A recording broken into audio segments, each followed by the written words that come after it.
मनसे नेता अमित ठाकरे आज नागपुर दौरे पर है। उन्होंने संविधान चौक में डॉक्टर बाबा साहब अम्बेडकर की प्रतिमा पर माल्यार्पण कर जनसंपर्क शुरू किया। सिंधी महाविद्यालय उत्तर नागपुर में जेनजी छात्रों से संवाद साधा। साथ ही नागपुर के विविध कॉलेज, कमला नेहरू कॉलेज, नागपुर विद्यापीठ और IIM समेत कई कॉलेजेस को विजिट किया। वहीं नीट, MPSC पेपर लीक मुद्दों और नीट पेपर लीक के बाद आत्महत्या करने वाली नागपुर की छात्रा आकांक्षा चतुर्वेदी के परिवार से भी मुलाकात की है। अमित ठाकरे के नागपुर दौरे ने युवाओं के बीच नई ऊर्जा भर दी है। सिंधी महाविद्यालय में उन्होंने छात्रों से सीधा संवाद कर उनकी समस्याएं सुनी और सदस्यता पंजीयन काउंटर का उद्घाटन किया।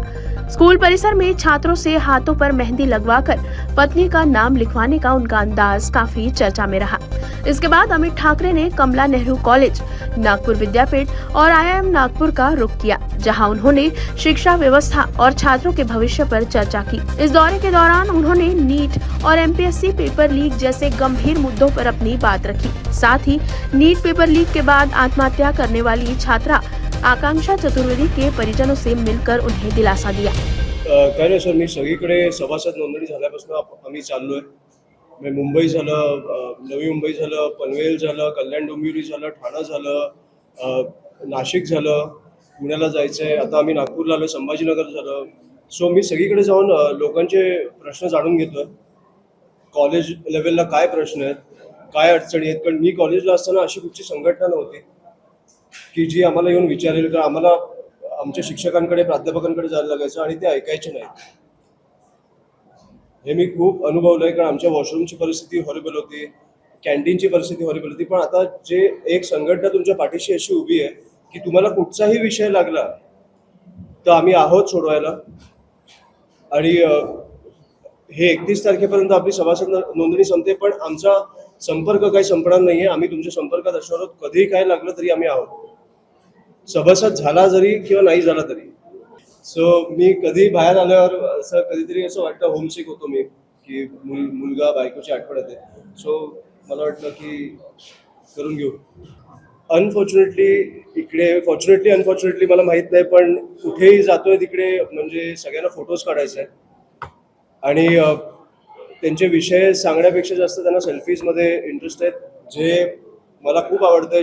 ते प्रेम आहे, तो उत्स्फूर्त प्रतिसाद आहे, तो खूप आवडतोय। पण शेवटी मी गेल्यानंतर त्यांच्या अडचणी पण सुटल्या पाहिजेत। त्याच्यामुळे मला पहिल्या अडचणी जाणून घ्यायच्या आहेत। मी फोटो काढायला तुमच्यासाठी दिवसभर उभा आहे।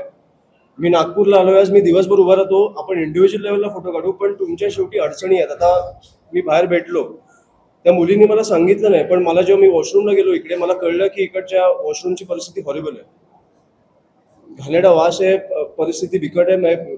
अशा परिस्थितीत मी मुलांच्या ह्याच्यात गेलो, मुली कशा जात असतील मला माहित नाही।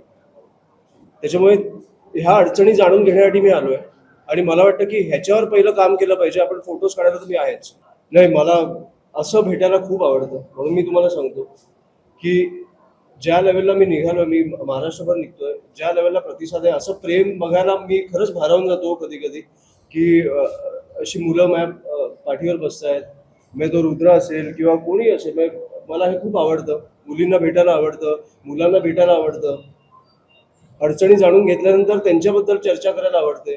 त्याच्यामुळे मला आय थिंक हा खूप उत्तम दौरा चालू आहे आणि हे काय 31 तारखेनंतर थांबणार नाही। मी फिरतच राहणार आहे, जिकडे जिकडे विषय सोडवू शकतो तिकडे सोडवणार आणि जिकडे लोकांना भेटायचं तिकडे भेटणार। सो हे काय थांबणार नाही। मला वाटतं ते माझ्या वडिलांकडनं झालंय की कुठेतरी ह्या लोकांसाठी मनापासून उभं राहिलं पाहिजे।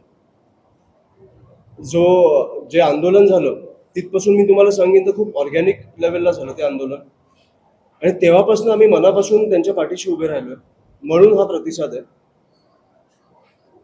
कुठेतरी सरकार आता जे जेनझी करतंय, जिकडे 20-21 मुलांनी आत्महत्या केली, तिकडे तुम्हाला नाही वाटलं त्यांच्या पाठीशी उभं राहावं? जिकडे आंदोलनं झाली, जिकडे काठ्यांमध्ये खेळ ठोकून लोकांना मारलं गेलं, हातपाय तोडले गेले, केसेस टाकले गेले, तिकडे तुम्हाला महाराष्ट्र सरकारला नाही वाटलं कुठेतरी बोलावं? त्याच्यामुळे, आणि आज सत्तेत नाहीये, पण सत्तेत असतो तरी आम्ही त्याच्या विरोधात बोललो असतो की आम्ही ह्या मुलांच्या बाजूने उभे आहोत।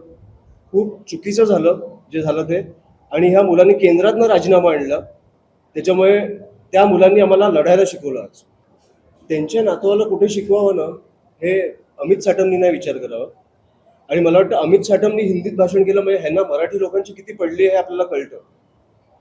आज आपले परिवहन मंत्री जेव्हा येऊन समोर तुमच्या सांगतायत की मराठी शिकणं अनिवार्य आहे, तुम्ही शिकलंच पाहिजे, तिकडे मुख्यमंत्री साहेब येऊन बोलतायत की नाही शिकलं तरी आम्ही एक्सटेन्शन देऊ.